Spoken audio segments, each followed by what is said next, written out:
Olá, amigo internauta fã de MMA. Está começando mais uma edição do podcast Super Lutas. Eu sou o Lucas Carrano e ao meu lado, nos próximos minutos, estará Bruno Ferreira para debater o card principal do UFC 179. Quando eu digo debater, entenda analisar, né? Porque o debate ele é posterior e não anterior. Agora a gente vai fazer uma prévia, uma análise das lutas desse card principal do UFC 179, também conhecido como UFC Rio 5, e menos a luta do Geraldo com o Chad Mendes, que vai valer aí uma edição especial e única do podcast, beleza? Brunão, mais do que preparado aí para poder falar desse card principal do UFC Rio e empolgado para essa volta do UFC após 3 semanas? Empolgado sim, Lucas. A gente tá aqui algumas semanas sem um evento do UFC, né? Faz 3 semanas que a gente teve a última edição. Então a gente teve bastante tempo para analisar bem, estudar bem esse card. Numa das últimas edições do podcast a gente falou do card preliminar, agora o card principal. Então deu para fazer uma análise bem assim desse card, que é um bom card, né? Acho que promete ter lutas interessantes. A luta principal é uma questão à parte, né? A gente vai até discutir isso numa edição à parte. Mas o restante do card principal também tá muito bacana. Então vamos começar aí, Bruno, com a luta que abre essa programação principal. Esse card que vai em pay-per-view, né, para os Estados Unidos. É o único pay-per-view brasileiro.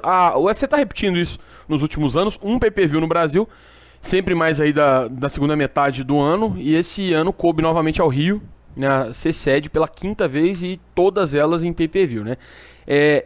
A luta que abre é no peso leve, Carlos Diego Ferreira, invicto brasileiro radicado nos Estados Unidos, 11 vitórias aí como profissional, as 2 últimas delas já como atleta do UFC, sobre o Colton Smith e o Ramsey Nidian. Coincidentemente, o Ramsey Nidian, vencido pelo Carlos Diego aí por nocaute no último mês de agosto, foi o único cara que bateu o próximo adversário do Carlos Diego, que é o Beneil Dariush. O Beneil Dariush, é o iraniano, ele é atleta da Kings MMA, lá do Rafael Cordeiro, então acaba tendo uma ligação, é curioso, né, porque é um iraniano que tem uma ligação próxima com o Brasil, por treinar com uma equipe que tem repleta de brasileiros e comandada por um brasileiro, e um brasileiro que não tem tanta ligação assim com o Brasil, porque já está radicado nos Estados Unidos há muitos anos, inclusive na sua entrevista, depois ele demonstrou até uma certa dificuldade para poder lembrar o português, ele que ficou acho que 3 anos ou 4 anos sem falar português. E tirando essas questões semânticas, linguísticas e discursivas, Bruno, o que você acha desse combate aí entre Carlos Diego Ferreira e Beneil Dariush? O brasileiro sai como favorito, pode ampliar sua série invicta, ou o iraniano é realmente aí um casca grossa e pode fazer frente a esse primeiro brasileiro a pisar no octógono no card principal? Os dois, sim pros dois, né? Eu acho que ele é o favorito.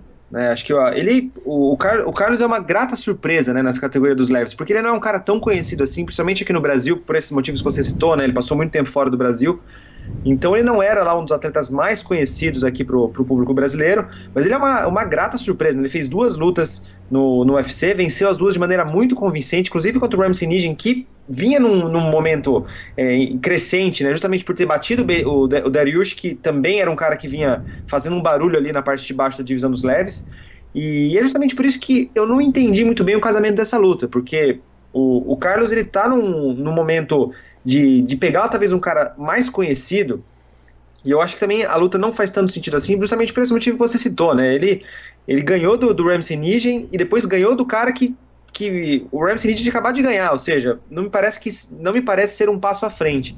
Mas, de qualquer forma, é uma luta perigosa pro brasileiro, né, porque o Dariush, ele tem um jogo muito consistente, né, como você mesmo falou, ele tem o camp dele é muito forte, né, ele treina lá com o pessoal da Kings MMA, é um cara muito promissor, né. Muita gente disse que o Dariush estava apático naquela luta contra o Nidian, né, que foi no... Exatamente. De Abu Dhabi. Muita gente questionou até a exibição dele, porque disse que ele não estava até irreconhecível. Você tá nessa turma também? Eu também tô nessa turma sim, né? Era uma luta que o Ramsey Nidian, ele é um cara bem duro, assim, não vamos também falar besteira aqui, ele é um cara duro, não vamos subestimar ele também, mas era uma luta que era pro Dariush ganhar, só que foi o contrário, né? Ele foi o tempo inteiro, ele ficou à mercê do jogo do Ramsey Nidian e acabou perdendo por nocaute, assim, e não foi um nocaute acidental, né? Foi um nocaute que foi se desenrolando com o tempo. Teve um knockdown, o cara quase perdeu, aí ele se recuperou, depois ficou em apuros de novo, aí se recuperou e depois veio o nocaute, ou seja, foi um domínio mesmo, ele perdeu dominado e ele estava apático, e era uma luta que na época se comentava muito que era para lançar o Dariush assim, para os holofotes da categoria dos leves, acabou não acontecendo. Então não vamos deixar iludir por essa atuação do Dariush, né, que acabou tendo uma atuação bem apática lá em Abu Dhabi, porque ele é um cara bem duro, e acho que pode ser uma luta bem bacana assim, pro fã de MMA apreciar, porque são dois lutadores que vão pra frente, né, tanto é que você vê que é raro você ver uma decisão dos dois, né, o Carlos, nas duas lutas que ele fez no UFC, ele venceu por finalização, e o Dariush também, né? Assim, todas as lutas que ele fez ganhando ou perdendo, a luta acabou não chegando até o fim. Então, vai ser uma luta bem, bem agressiva. Eu apontaria um favoritismo para o brasileiro, mas não vamos subestimar o Dariush, que é um cara bem, bem promissor também. Claro que não dá pra gente assim falar que é uma favorita a luta da noite, até porque a gente tem bons combates e essa luta principal entre Aldo e Mendes, mesmo que ela se não faça como a primeira vez, que tem aquele fim espetacular, ela é bem favoritaça mesmo, até pra julgar pela concorrência. Mas dá pra dizer que esse combate entre Carlos Diego Ferreira e Beneil Dariush, ele pode ser um dos mais empolgantes, assim, um dos que mais vai agitar o público desse card, independente aí de ser preliminar ou principal agora, né? Apesar da gente estar falando nesse podcast só do card principal. Dá pra cravar isso ou é excesso de otimismo? Dá pra cravar, isso não é excesso de otimismo não, né? Pelo histórico dos dois e pelo momento que os dois vivem dentro do octógono, eu acho que dá pra esperar uma luta bem, bem empolgante, no mínimo, né? Pra falar o mínimo. Só que se vai ser a mais empolgante da noite é difícil de dizer, porque as próximas lutas, né, que a gente vai falar daqui a pouco, também tem todos os ingredientes para ser uma luta para ser lutas interessantes também. Então, se não vai ser a mais interessante, com certeza vai ser interessante o suficiente para levantar o público lá no Maracanãzinho. Beleza, vou aproveitar seu gancho então para as lutas seguintes, Bruno, e já falar de Darren Elkins e Lucas Mineiro, Lucas Martins, que faz a segunda luta, né? O Lucas junto com o Darren Elkins, eles fazem a segunda luta aí do card principal. Até te comentava em off aqui, boa moral pro brasileiro, hein? Ele, apesar de ser um cara que realmente vem numa sequência muito boa, tem um cartel bom no geral, né? Ele tem um cartel de 14 vitórias e uma derrota, que é só aquela derrota pro Edson Barbosa, que não é demérito pra ninguém, né? Ele hoje que já chegou a lutar até de peso galo, hoje tá nos pesos penas, e tava lutando como peso leve contra um cara que naquela altura, então, nem se fala, tava lá no topo da categoria, não chega a ser demérito, mas apesar desse bom cartel, de boas vitórias aí sobre o Jeremy Larson, o Ramiro Hernandes e a última sobre o Alex White, talvez tenha sido aí a grande, acho que grande declaração dele pro UFC, né? Ele acabou ganhando até o prêmio de performance da noite naquele UFC Fight Night, e vai pegar um cara bem rodado, um cara conhecido, experiente, que pode dar a ele, acho que o recado mais direto até do que esse contra o Alex White, porque aquela foi uma boa apresentação dele, mas diante de um cara como o Darren Elkins, que tem aí no histórico duelos contra Hatsu Ryoki, Jeremy Stephens, Chad Mendes, né, o próprio Diego Brandão, Charles do Bronx, Pat Curran, já lutou contra muita gente boa e venceu alguns desses que eu citei, inclusive. Você acha que isso mostra realmente que o Lucas Mineiro é uma aposta do UFC nessa nova geração brasileira? Ou é o contrário? O Elkins é que não vem num bom momento e eles acabaram arrumando... Ao invés de ser o Elkins ser o bode expiatório do Lucas, fizeram foi o contrário, né? O brasileiro é que foi jogado aí pra fera pro Darren Elkins dar uma recuperada, ele que vem de 2 derrotas nas últimas 3 lutas. Até onde a gente pôde ficar sabendo, né, as intenções do UFC era casar uma luta do Lucas Mineiro contra o Jeremy Stephens, né? Que isso é importante a gente lembrar, que independentemente do que de fato aconteceu, houve esse rumor, né? Pelo menos se foi o Jeremy Stephens que negou ou não, né? Se foi o UFC que mudou de ideia, enfim, isso não vem ao caso, mas de qualquer forma mostra que o Lucas Mineiro ele está sendo visto com bons olhos pela organização do UFC, né? Porque, como você bem falou, não adianta a gente pegar essa derrota que ele teve pro Edson Barbosa, que não conta, né? Porque ali ele foi substituto, né, naquela luta em cima da hora, entrou numa categoria de peso que nem é que ele realmente atua, né? Que é a categoria ideal dele, que ele acabou se encontrando, né, ele desceu pros galos, mas acabou se encontrando melhor ali nos penas.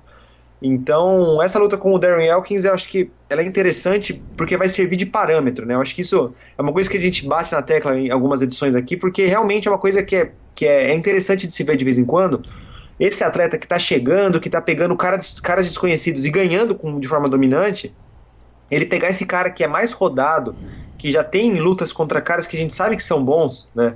Pô, o Darren que já enfrentou o Chad Mendes, né? Então, assim, dá pra gente ter uma ideia exatamente do que ele representa, né? Então, se o Lucas Mineiro passar o carro pra cima do Darren Elkins, aí, poxa, vamos ficar de olho nesse cara, sabe? Se a luta for mais equilibrada, a gente já pensa, pô, ele não vai deixar de ser promissor por causa disso, o Darren Elkins é o cara duro também, mas significa que, pô, talvez ele ainda não esteja pronto. Então, assim, esse é o tipo de luta que vai servir para responder muita coisa. E pro Lucas Mineiro é interessante, eu acho que é isso que ele precisa, porque depois que ele pegou o Edson Barbosa em condições atípicas, né, não só em categoria de peso, mas como de momento, de treinamento e tudo, a sequência de vitórias que ele teve depois, pô, essa última luta dele com o Alex White foi muito boa, né? Quem pôde assistir, acho que não se arrependeu, porque foi uma luta bem interessante. O Lucas Mineiro mostrou muita agressividade, a agressividade que já é de costume dele, mas ali ele conseguiu aplicar essa agressividade no jogo dele, venceu com um nocaute bem, bem bonito, né? Para quem gosta das lutas de trocação.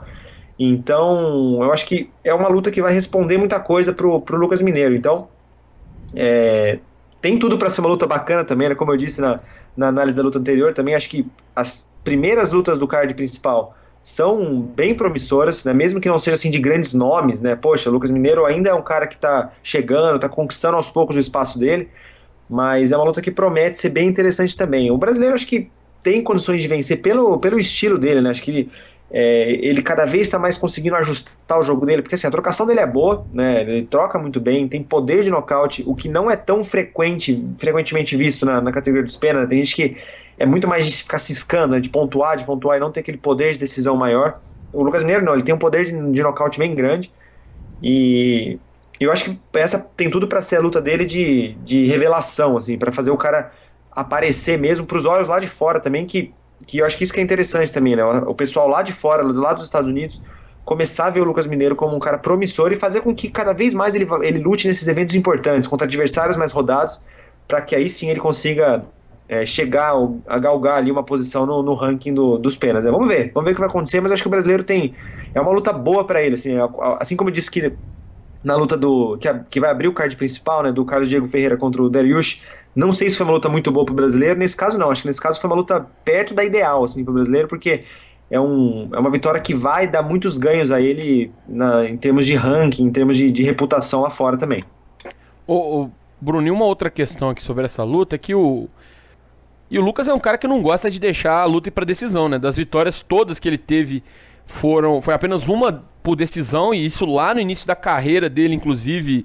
Depois disso, muitas vitórias por nocaute técnico, também finalizações, e até a própria derrota sofrida para o Edson Barbosa foi uma derrota sofrida aí por nocaute técnico. Então é um cara que raramente as lutas vão para a mão dos juízes, quer ele vença ou não. Já o caso do Darren Elkins é um lutador que teve um início de carreira também marcado por nocautes, finalizações, mas especialmente aí, a gente pode dizer, nas suas últimas 8 lutas, 9 lutas, tem desde a da derrota pro Charles do Bronx, que foi uma finalização muito rápida que ele sofreu pro Charles lá em 2010, as lutas todas estão indo pra decisão, as lutas que ele ganhou. Teve uma vitória, na verdade, aí sobre o Antônio Carvalho, o canadense, que foi por nocaute, mas muitas lutas indo pra decisão, um lutador que tá se garantindo um pouco mais no volume de luta, realmente, na postura e até mesmo nas derrotas, como foi pro Jeremy Stephens recentemente, também uma luta que acabou indo até o fim. Você acha que vai prevalecer o que aí? Esse volume do Darren Elkins, esse ritmo dele, ou a intensidade e a pujança do Lucas Mineiro? Eu acho que essa é a resposta que vai ser dada no sábado, né? Porque o jogo do Darren Elkins, eu imagino que a estratégia vai ser essa, né? Porque como o Lucas Mineiro é um cara bem perigoso na trocação, e a grande arma dele é a trocação mesmo, né? Assim, é onde ele leva mais perigo. Então, mesmo que, de repente, o Darren Elkins possa se sentir confortável para trocar, o jogo mais seguro é esse, de você abafar o brasileiro e conseguir pontuar e conquistar mais uma decisão e levar a vitória para casa, né? Então, eu acho que a grande resposta vai ser essa. O Lucas Mineiro, eu acho que ele tem condições de nocautear sim, né? Não é fácil, né? Não é porque o Chad Mendes nocauteou o Darren Elkins rapidinho que significa que é fácil. Não é fácil. Mas eu acho que ele tem, justamente por ele ter esse poder de nocaute, essa agressividade, como você falou, né? Não é simplesmente o poder de nocaute, mas é a atitude também, né? Ele também sempre procura definir a luta, não deixar nas mãos dos juízes e tal. Então acho que essa vai ser a grande arma do brasileiro. Eu acho que ele até tem condições de conseguir esse nocaute, mas vai ser a prova de fogo dele, vai ser justamente essa, porque a gente já viu em algumas outras oportunidades, em outros atletas, né, outros atletas brasileiros têm essa dificuldade de quando pega esse cara mais tarimbado, mais experiente, que joga com um volume bem forte, o brasileiro geralmente abre o bico, né? Então, eu acho que essa vai ser a grande dificuldade do Lucas Mineiro, o grande empecilho dele, digamos assim, né? Porque eu acho que a estratégia do Darren Elkins vai ser essa, de partir para cima, mas eu acho que o brasileiro tem condições de nocautear. Vai ser uma luta bem difícil, né? Se o americano vencer, não vai ser nenhuma surpresa, né? Porque, como a gente falou, é o cara mais rodado, o cara mais tarimbado no octógono. Mas é uma luta que o brasileiro tem muito a vencer, né? Eu acho que talvez por ser uma luta de card principal, de evento de pay-per-view, né? Que assim, são os maiores eventos que o UFC geralmente faz junto com os UFC on Fox. E contra um cara bem rodado, acho que o Mineiro acho que vai ter ainda mais essa atitude de querer nocautear, só que também tem que tomar cuidado para não se afobar demais, né? Porque quanto mais você se afoba, você fica mais propenso a ser quedado e tal. Então, a resposta que vai ser dada. Mas eu acho que o brasileiro tem condições de vencer sim, né? Eu acho que não seria também nenhuma surpresa. Pô, fiquei em cima do muro, é verdade, mas acho que seria uma surpresa, assim. Não seria uma surpresa, melhor dizendo, ver o Mineiro nocautear ou ver o Darren Elkins vencer por decisão, né? Se fosse alguma coisa que fugisse disso, né, assim, de repente o Mineiro ganhar a decisão ou o Darren Elkins nocautear, aí sim seria uma surpresa, mas em termos de resultado, acho que pode ir pra qualquer um mesmo. Ok, Brunão. A próxima luta, Fábio Maldonado e Hans Stringer. Essa luta, a volta do Fábio Maldonado aos meio pesados depois de uma experiência traumática e acredito definitiva, né? A gente não vai ver o Fábio Maldonado nos pesos pesados de novo depois daquela luta contra o Stipe Miocic. Pelo menos não no UFC, né? Porque ele mesmo assumiu que sentiu demais. A questão do peso é muito diferente, o peso da mão, dos golpes. E ele realmente não pôde fazer frente. Não é nem culpa do Maldonado, mas ele não conseguiu fazer frente. As condições eram adversas e ele não conseguiu sair daquela porque estava diante de um peso pesado de altíssimo nível. E ele, que é conhecido pela resistência, né, acabou logo no primeiro golpe ali, ele sucumbiu. E agora voltou para enfrentar já um adversário que não é... Assim, teve a sua experiência contra um... Talvez isso não era isso que ele queria, né? O Maldonado teve a chance de lutar contra um cara top, mas foi da categoria de cima. E aí agora ele volta pros meio pesados para enfrentar a gente mais lá ali da metade de baixo da tábua de classificação aí da divisão, como é o caso do holandês Hans Stringer. Você acha que é uma luta boa pro Maldonado vencer, recuperar a confiança? Ou também, como os outros, você acha que tem uma possibilidade dele se complicar? Quem sabe até porque era um cara que estava muito confiante no queixo, né, o Maldonado, depois do que fez com o Glover, mesmo sendo perdido. Depois do que aconteceu em outras lutas, como o Jean Villante, que ele apanhou um pouco também e resistiu bem. O próprio Joe Beltram, que ele também resistiu e agora vem contra o Stipe Miocic, aquela surra lá. Você acha que pode deixar de alguma forma algumas marcas aí no psicológico do Caipira de Aço? Olha, o Maldonado, ele não me parece ser o cara que vai se abalar por conta de uma luta, né? As circunstâncias da luta dele contra o Miocic foram bem complicadas e a gente sabe disso, ele também sabe disso, né? Ele pegou com relativamente pouco tempo de preparação, ele pegou um cara que é top dos pesados, né? E ele perdeu, né? Acontece, né? Ele perdeu, o melhor venceu, não foi nenhum absurdo que aconteceu lá em São Paulo. Então ali foi uma situação atípica. Eu não acho que o Maldonado vai perder a confiança no queixo dele por conta do que aconteceu. Mas eu acho que é aí que talvez pode morar a grande armadilha para o Maldonado, né? Porque o Maldonado, ele tem um cartel no UFC que é bem irregular, né? Se a gente parar para ver, né? Ele tem o mesmo número de vitórias, ele tem de derrotas. E muito por isso é pela forma como o Maldonado luta, né? Porque ele perdeu algumas lutas, principalmente mais no começo da carreira dele no UFC, né? Pro Kyle Kingsbury, pro Pokraiat também, né? Que ele perdeu as duas lutas na decisão logo no começo da carreira dele no UFC. Talvez mais pela falta de inteligência, assim. É um pouco de falta de inteligência, sim, né? Tava até pensando se esse era o melhor QI de luta, né? QI de luta, né? O bom e velho QI de luta. Porque quando o cara confia demais no queixo, ele joga mais aberto, ele aceita tomar mais golpes.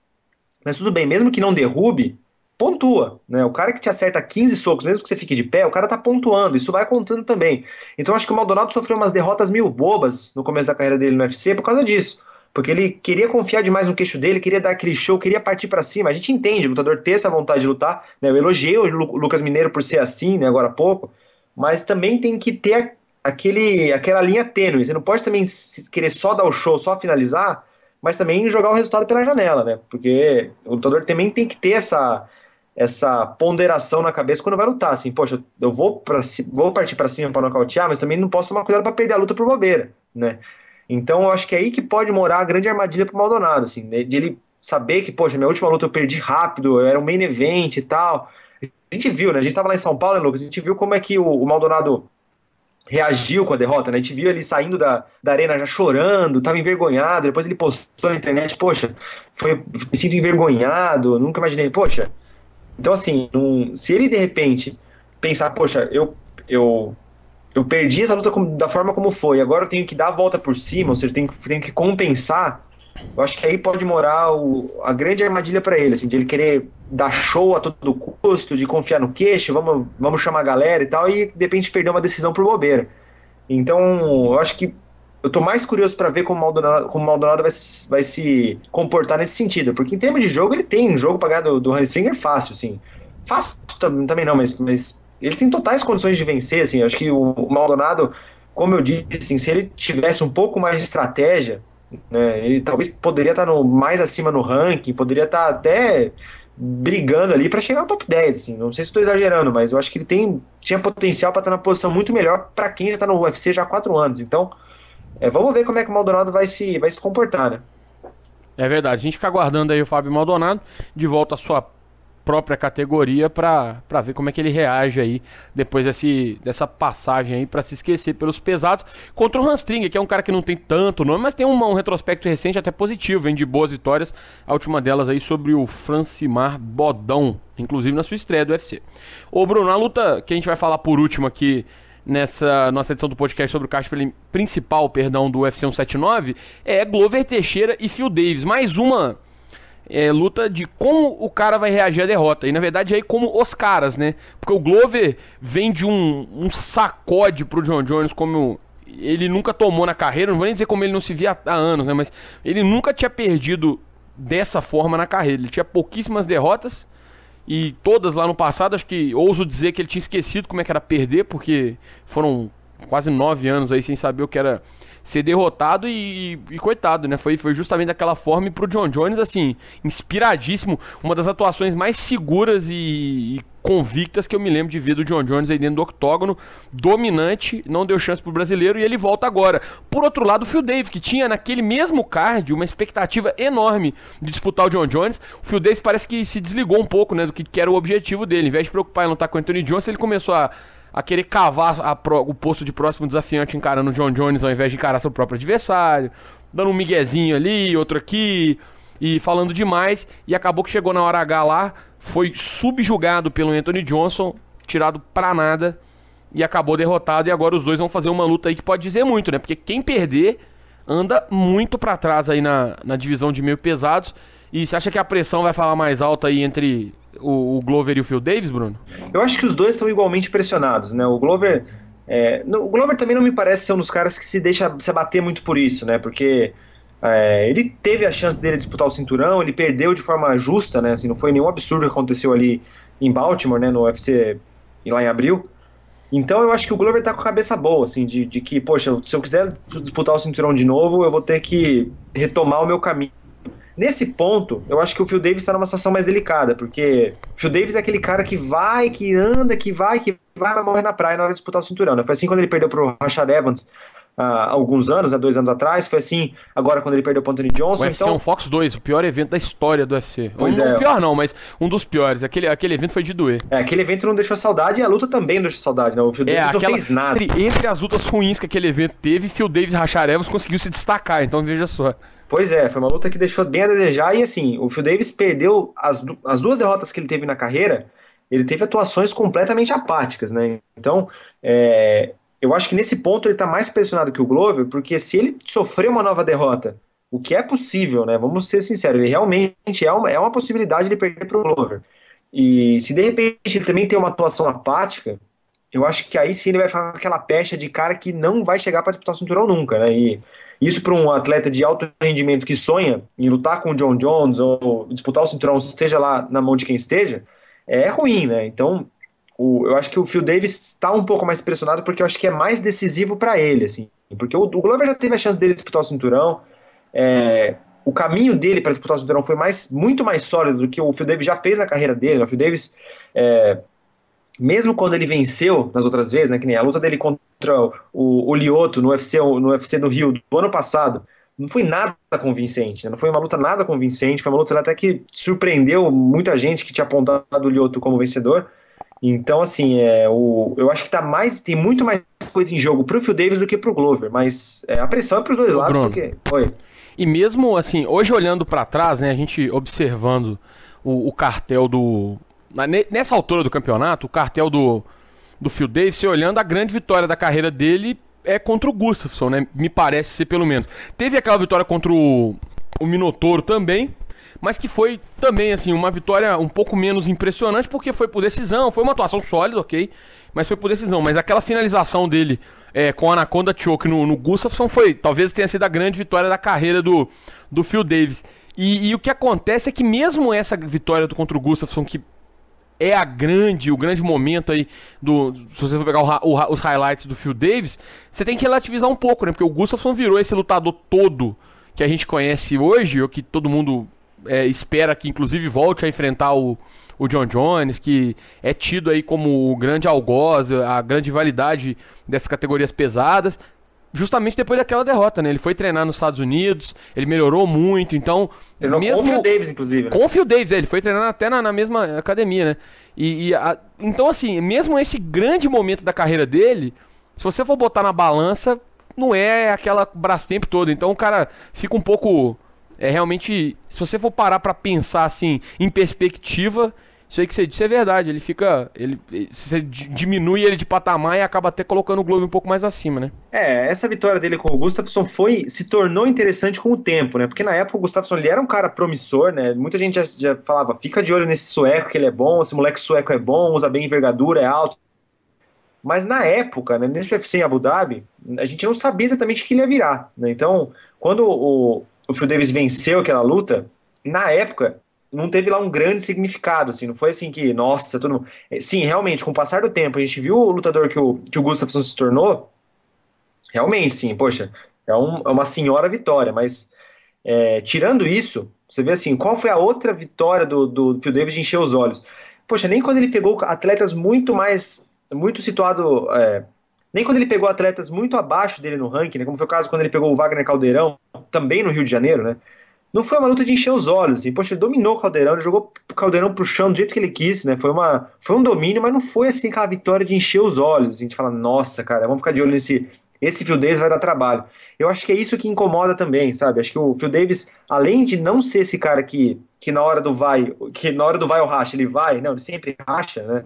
Ele também tem essa de que nunca, nas vitórias mais dominantes dele, não são de encher os olhos. Isso a gente sabe que no UFC também, né?